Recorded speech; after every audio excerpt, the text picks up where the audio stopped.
အားလုံးပဲမင်္ဂလာပါကွယ်ဖိုးပါဒီနေ့တော့21ရာစုရဲ့လူအုံနောက်ဟာမယုံနိုင်စရာအံ့ဩစရာကောင်းတဲ့အရာတစ်ခုဆိုတာမင်းသိရမလားဒီဟိုလိုဂရမ်ကိုကြည့်ပါဒါကငါတို့ရဲ့စိတ်ဘယ်လိုအလုပ်လုပ်လဲဆိုတာကိုပြတာလေအပြောင်းလဲအမြန်ဆုံးနည်းပညာတွေတွေကမှအပိုင်းနှစ်အနေနဲ့အာယုံရောနည်းပညာဒါမှမဟုတ် Neural Technology အကြောင်းကိုဖိုးသိတဲ့လောက်အတူချုံဒီမှာကြည့်ပါလေ AGI ရောက်လာပြောပြပေးမယ်နော်ဒီတစ်မျိုးပေါ့ပြီးရင်တော့ AGI ရောက်ရှိလာခြင်းအကြောင်းကိုလည်းဆက်ပြီးပြောပြသွားအောင်ပါနောက်ထပ်စိတ်ဝင်စားစရာဗီဒီယိုတွေကိုလည်းအပိုင်းလိုက်တင်ဆက်ပေးမှာမို့လို့ဖိုးရဲ့ channel ကို subscribe လုပ်ထားပြီးအမြင်လေးတွေကိုလည်း comment မှာရေးပေးခဲ့ကြအောင်နော်21ရာစုရဲ့စိတ်လှုပ်ရှားစရာအကောင်းဆုံးခံမှချက်တစ်ခုဖြစ်တဲ့ Neural Technology is a part of common consumer products ဆိုတာကတော့ရိုးရိုးရှင်းရှင်းပြောရရင်ကျွန်တော်တို့အုံနောက်နဲ့ဤပညာဓာတ်ရိုက်ချိတ်ဆက်မှုဟာနေ့စဉ်သုံးပစ္စည်းတွေတဲ့ရောက်ရှိလာတော့မယ်လို့ဆိုတာပါအရင်ကအုံနောက်လိုင်းဖတ်တဲ့ဆက်တွေဟာဆေးရုံနဲ့ဓာတ်ခွဲခန်းတွေမှာပဲရှိခဲ့ပေမဲ့အနာဂတ်မှာတော့ကျွန်တော်တို့ဆင်ထားတဲ့နာယီနှကြဒါမှမဟုတ်မျက်မှန်တွေကနေတစ်ဆင့်စိတ်ကူးယုံနဲ့ဖုံးဖြေတာမီးပိတ်တာဂိမ်းဆော့တာတွေကိုလှုပ်ဆောင်နိုင်တော့မှာဖြစ်ပါတယ်အပိုင်းတစ်နေတန်းအနေနဲ့လူသားတွေဟာ keyboard တွေ mouse တွေကနေ touch screen တွေအထိနည်းပညာကိုထိန်းချုပ်ဖို့နည်းလမ်းပေါင်းစုံသုံးခဲ့ကြပါတယ်ဒါပေမဲ့နောက်ထပ်ဖြစ်လာမဲ့တော်လိုင်းကြီးကဘာဖြစ်မလဲ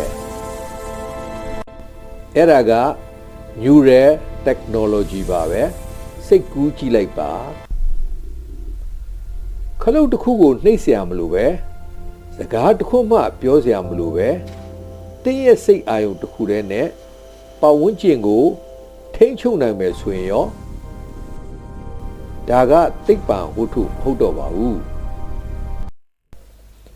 21ရာစုရဲ့နေ့စဉ်သုံးလူသုံးကုန်ပစ္စည်းတွေထဲမှာကျမရဲ့အစည်းအဝေးကိုအတည်ပြုတာပါကောင်းသောနေ့လေးပါပဲရှင်ဒီနည်းပညာကတဖြည်းဖြည်းနဲ့နေရာယူလာနေပါပြီအပိုင်းနှစ် Neural Tech ဆိုတာပါလဲ Neural Technology ဆိုတာအုံနောက်ရဲ့လျှက်စစ်လိုင်းတွေကိုဖတ်ယူပြီး digital အချက်လက်တွေအဖြစ်ပြောင်းလဲပေးတဲ့နည်းပညာပါအရင်ကဒါကိုလေဖြတ်နေတဲ့သူတွေငါဒါကိုလုံနိုင်ရဲ့အကျော်တည်နေတဲ့သူတွေဟုတ်ပြီ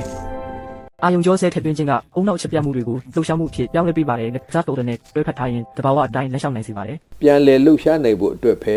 သုံးခဲ့ကြတာပါဒါပေမဲ့အခုမှတော့ဒီနည်းပညာကဆေးရုံကနေဧကန်းတွေကိုရောက်လာတော့မှာပါတင်းရဲ့အုံနောက်လိုင်းဒါမှမဟုတ်အာယုံရောအချက်လက်တွေကိုအချက်ပြမှုကအားကောင်းတဲ့စမ်းသပ်မှုအတွက်အဆင်သင့်ဖြစ်နေပြီအခုမီနူးကိုဖွင့်လိုက်ပါအလွန်ကောင်းမှုပါတယ်တုတ်ပြန်မှုကတချင်းပါပဲပြီးပြည့်စုံတယ်ဖတ်နိုင်မဲ့ wearable device တွေကို Neuralink တို့ကုမ္ပဏီတွေမှာကပဲ Apple နဲ့ Meta လိုကုမ္ပဏီကြီးတွေကပါတီးထွင်နေကြပါပြီအပိုင်း3နေ့စဉ်ဘဝမှာဘယ်လိုဖြစ်လာမလဲ consumer products တွေမှာဒါကိုဘယ်လိုမြင်ရမှာလဲဥပမာ smart headphone သင်စိတ်ဖိစီးနေရင်တိပြီးအလိုအလျောက်တချင်းအေးအေးလေးတွေနဲ့ဖွင့်ပေးမယ်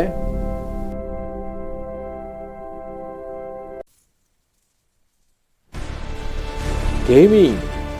အချောင်းတွေကိုသုံးစရာမလိုပဲစိတ်ကူးယုံတဲ့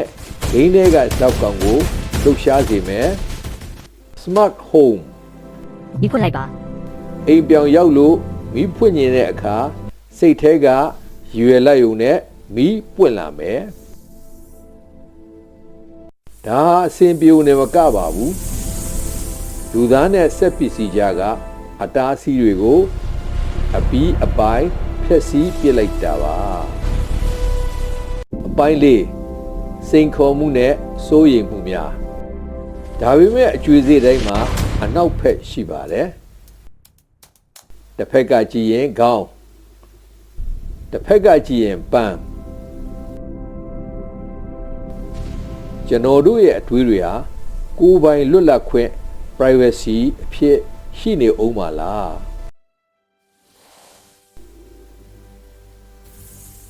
လုပ်ငန်းရှင်တွေကကျွန်တော်တို့ရဲ့အုံနောက်လိုင်းတွေကိုကြော်ညာဖို့အတွက်အသုံးချလာရင်ရောဒါကြောင့် neuro rights လို့ခေါ်တဲ့အာယုံကြောဆိုင်ရာအခွင့်အရေးတွေဟာ တရားရုံးမှာတိုင်းတစ်ခုကအာယုံကျော်တရားအတွက်အကာအကွယ်ကိုကူစားပြုပါတယ် အနာဂတ်မှာအရေးကြီးတဲ့ဥပဒေတွေဖြစ်လာပါလိမ့်မယ်။ဤပညာကရှေ့ရောက်နေသလိုကျွန်တော်တို့ရဲ့ကျင့်ဝတ်ဆိုင်ရာစာနှုန်းတွေကိုလည်းလိုက်ပါနိုင်ဖို့လိုအပ်ပါတယ်။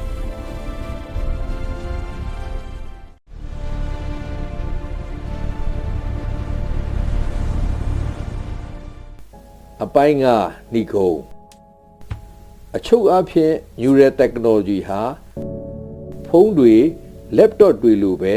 ကျွန်တော်တို့ရဲ့ခန္ဓာကိုယ်နဲ့တသားတည်းဖြစ်လာမဲ့ပစ္စည်းတွေဖြစ်လာပါတော့မယ်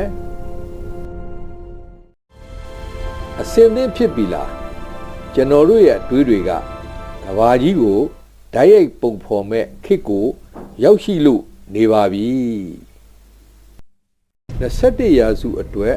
စိတ်ဝင်စားစရာအကောင်းဆုံးခန့်မှန်းချက်တစ်ခုကတော့ AGI has arrived sort of ဆိုတဲ့စကားပါပဲဒါကဘာကိုဆိုလိုတာလဲ AI ကလူလိုတွေးခေါ်နိုင်တဲ့အဆင့်ကိုရောက်နေပြီလား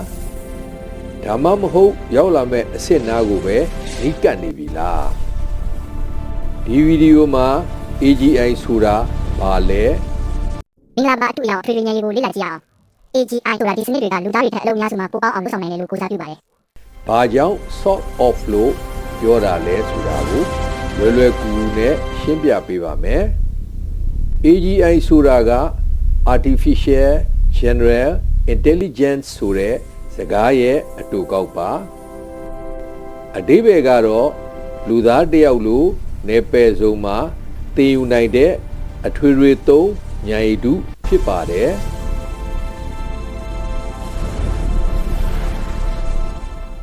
လူတယောက်ကိုစဉ်းစားကြည့်ပါသူကစာဖတ်နိုင်တယ်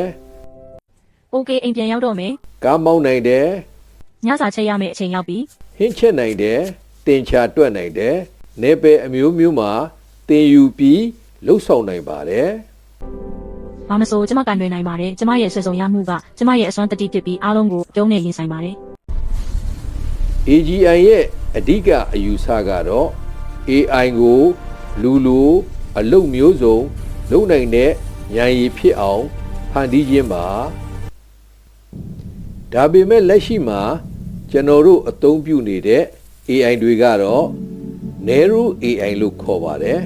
အဓိပ္ပာယ်က AI တစ်ခုကအလုပ်တစ်ခုတည်းမှာပဲကျွမ်းကျင်ခြင်းဖြစ်ပါတယ်ဥပမာစစ်တုရင်ကစားတဲ့ AI ကိုကြည့်ပါသူကစစ်တုရင်မှာကမ္ဘာအဆင့်ကျွမ်းကျင်နိုင်ပါတယ်ဒါပေမဲ့ဆေးပညာသမိုင်းဘာသာဗေဒဒီလိုနယ်ပယ်တွေမှာတော့ဘာမှမသိသေးပါဘူးဒါမှမဟုတ် ChatGPT AI ကိုကြည့်ပါသူကစာရေးနိုင်တယ်မေးခွန်းဖြေနိုင်တယ်ဒါပေမဲ့ကားမောင်းတာအိမ်ဆောက်တာဒီလို physical wall အလုပ်တွေကိုမလုပ်သေးနိုင်ပါဘူးဒါကြောင့်လက်ရှိ AI တွေဟာ AGI ဟုတ်သေးပါဘူးဒါပေမဲ့ဘာကြောင့်လူတွေက AGI has arrived sort of လို့ပြောနေကြတာလေအကြောင်းရင်းကလက်ရှိ AI တွေဟာ AGI ရဲ့လက္ခဏာတချို့ကို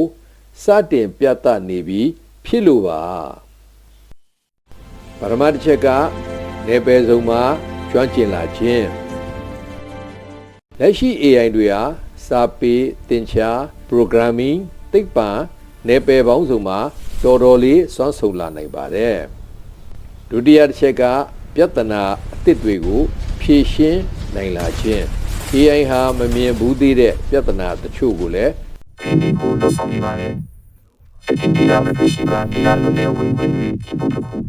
အကြမ်းမြင်ဖြေရှင်းနိုင်လာပါတယ်တတိယတစ်ချက်ကတီထွင်ဖန်တီးနိုင်စွမ်း AI တွေကကြပြာရေးနိုင်တယ်ပကြီးဆွဲနိုင်တယ်ဂီတဖန်တီးနိုင်တယ် program code ရေးနိုင်တယ်ဒီလို creative work တွေကလည်းစတင်လုပ်နိုင်လာပါပြီဒါကြောင့်လူတွေက AGI မရောက်သေးပေမဲ့ AGI ရဲ့အစောပိုင်းအဆင့်ကိုရောက်နေပြီလို့ပြောနေကြတာပါ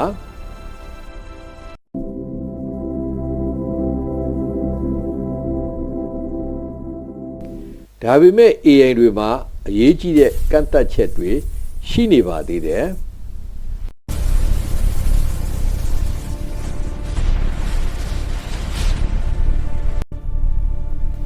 ပထမဆုံးကိုယ်ပိုင်အသိစိတ်မရှိသေးပါဘူး AI ကစကားပြောနိုင်ပေမဲ့တကယ်တမ်းမတွေးတတ်ပါဘူးဒုတိယတစ်ချက်လူရေဘူးရအသိဉာဏ်မရှိသေးပါဘူးတော့ခလောက်ထဲမှာတော့ကိုမြင်ပေမဲ့ဘာလို့ရမှန်းနားမလဲဘူး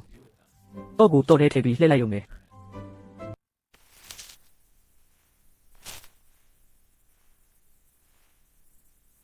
တတိယတစ်ချက်အတွေ့အကြုံကနေအလို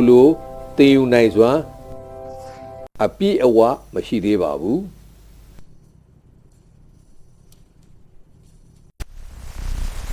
နောက်ဆုံး AI တွေမှာစိတ်ခံစားချက်အစစ်အမှန်မရှိပါဘူးသူတို့ကလူတွေလိုခံစားတာမဟုတ်ပဲအတုခိုးနေတာပဲဖြစ်ပါတယ်ဒီကုန်းကျုပ်ပြောရရင် AGI has arrived sort of ဆိုတဲ့စကားက AGI ခေတ်ရဲ့ခပ်ပြေပြေလေးနဲ့ကျွန်တော်စီကိုရောက်လာနေပြီလို့ဆိုတဲ့အဓိပ္ပာယ်ပါပြည့်စုံတဲ့ AGI မဟုတ်သေးပေမဲ့ AI ဟာလူသားအဆင့်ဒီပါစွမ်းရည်တွေစတင်ပြသလာနေပြီဖြစ်ပါတယ်